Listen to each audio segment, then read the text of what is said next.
Hello, everyone, and welcome to the Boxing Officials Training Channel. This is Armando Garcia once again, and today we examine round 12 of Oscar de la Hoya versus Floyd Mayweather, a round that ultimately altered boxing history. We're now going back to almost 2 decades for a fight that was extremely competitive entering into that final round. We're going to watch the video and discuss aspects of this fight never before discussed. Bet on it. So let's get going right now. Come down to this, Davey boy. The 12th and final. Nothing between the two. Who wants it the most? Who's in the best shape? It's all come down to this. The Colonel, Bob Sheridan, Dave Bontempo, Oscar de la Hoya, Floyd Mayweather, MGM Grand Garden. Look at this. The battle is on. Oscar throwing as hard as he can. Floyd ties him up, counters him, nails him with body shots. Oscar sets up in front. Now he's not making the mistake, Dave. He's throwing coming in. Floyd catches him as he turns away. Floyd trying to set him up for the right hand. Bang! Over the ear, though. There's the jab.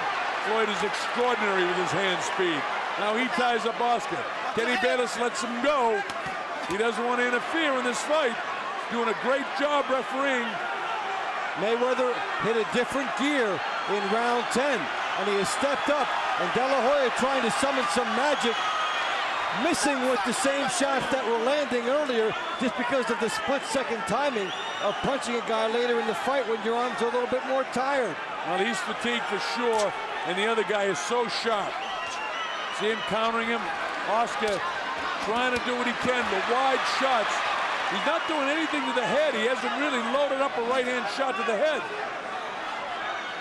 He's trying to concentrate to the body, lining up the right hand now. There it goes. It caught him, but it didn't quite catch him. Just grazed the jaw of Floyd Mayweather. There's Oscar making the mistake again in the kill zone, getting counted. If he does not win this fight, Oscar de la Hoya will have to look back. He hit a stamina wall around round 10. Yeah, round 10 and 11, terrific rounds for Floyd. There's a minute to go in this round. I think it's still up for grabs. I think Floyd has outboxed him. De La Hoya may have hit him with heavier blows, trying to load up a shot. He's given it everything he's got. Look at this guy, Mayweather. He reminds me of Ali in one way. He loves the stage. Did he rise to the occasion? You bet he did. Was the stage too big? No. This is a tremendous performance by two tremendous athletes.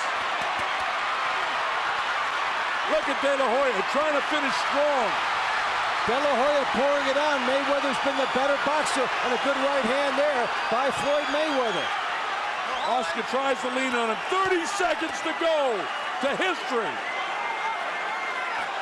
Will Floyd remain undefeated? How about the legs? That was a weakness in the legs. He didn't get hit. And it was felt all throughout this building. Yeah, everyone thought he got hit, but he didn't. Sneaky right hand. Floyd's going to get this round. I got it a draw. What a fight! How do you like it? How do you like it? How about that? And they want to still go at it. Well, they're standing and cheering. De La Hoya began the round pressing forward behind his jab. He landed several clean left hooks during these exchanges and repeatedly drove Mayweather towards the ropes. Throughout the round, he mixed in body punches and maintained steady forward momentum. Mayweather relied on movement and defensive skill. He used lateral movement to create angles, slipped, and blocked many of De La Hoya's punches while landing some accurate counter right hands. Late in the round, he connected with a clean right hand and a short left hook in the center of the ring. When applying the scoring criteria, we begin with fair blows. De La Hoya, overall, landed the more visible power punches, particularly left hooks. Effective aggression also favors De La Hoya, who pressed the action with clear intent to land fair blows while initiating most of the exchanges. Ring generalship, quite close. De La Hoya slightly dictated where the exchanges occurred by forcing Mayweather into defensive movement. Active defense favors Mayweather, who slipped and blocked many punches effectively while at times connecting counterpunches. In some moments, his active defense was masterful. However, when the scoring criteria are considered together, they then lean towards De La Hoya. Again, this was a close round, but De La Hoya applied consistent pressure and produced the more impactful offense. Mayweather's offense was good, and so was his active defense, but the frequency was not enough to overcome the De La Hoya offense. So the disciplined score is 10-9 De La Hoya. Before looking at the official scorecards, it helps to understand how the fight developed. During the first 7 rounds, there was strong agreement among the judges when there was only one inconsistent round. But beginning in round 8, the scorecards started to separate. In that last stretch, 4 out of the 5 rounds were inconsistent. At first glance, this may seem alarming, but this is common when 2 elite boxers compete in a close championship fight and when pressure, defense, and counterpunching are interpreted differently by the judges. Round 8 is interesting. It helps illustrate how the scorecards began to separate before the final round. This round is a good example of the scoring challenge in this fight.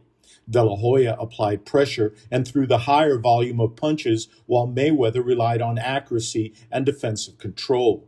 When styles contrast this way, judges may legitimately prioritize different aspects of the scoring criteria. The official scoring of round 8 reflects that division. In fact, rounds 8 through 10 were all inconsistent. In round 8, 2 judges scored the round for De La Hoya, while 1 judge scored it for Mayweather. Rounds like this begin separating scorecards in close championship fights, which is why the final round later became so important. This illustrates an important judging principle. Close rounds accumulate, and swing rounds begin separating scorecards. In close championship bouts, consistent discipline scoring is essential.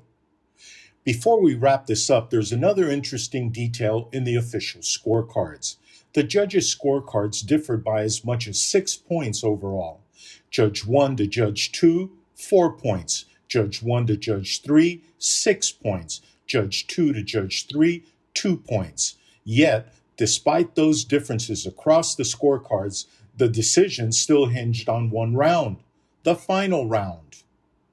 Round 12 ultimately became the true turning point.